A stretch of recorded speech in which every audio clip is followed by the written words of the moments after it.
کراچی کے علاقے ملیر میمن گوٹ میں گزشتہ روز نالے میں ڈوبنے والے بچے کی لاش نکال لی گئی۔ ریسکیو حکام یہ بتاتے ہیں کہ بچے کی تلاش کے لیے آج پھر آپریشن شروع کیا گیا تھا، جس کے دوران بچے کی لاش ملی۔ جام حق بچے کی شناخت 3 سالہ ابو تراب کے نام سے ہوئی۔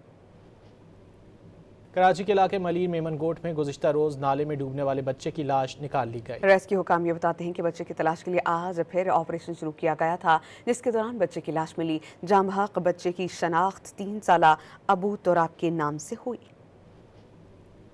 کراچی کے علاقے ملیر میمن گوٹ میں گزشتہ روز نالے میں ڈوبنے والے بچے کی لاش نکال لی گئی۔ ریسکیو حکام یہ بتاتے ہیں کہ بچے کی تلاش کے لیے آج پھر آپریشن شروع کیا گیا تھا، جس کے دوران بچے کی لاش ملی۔ جام حق بچے کی شناخت 3 سالہ ابو تراب کے نام سے ہوئی۔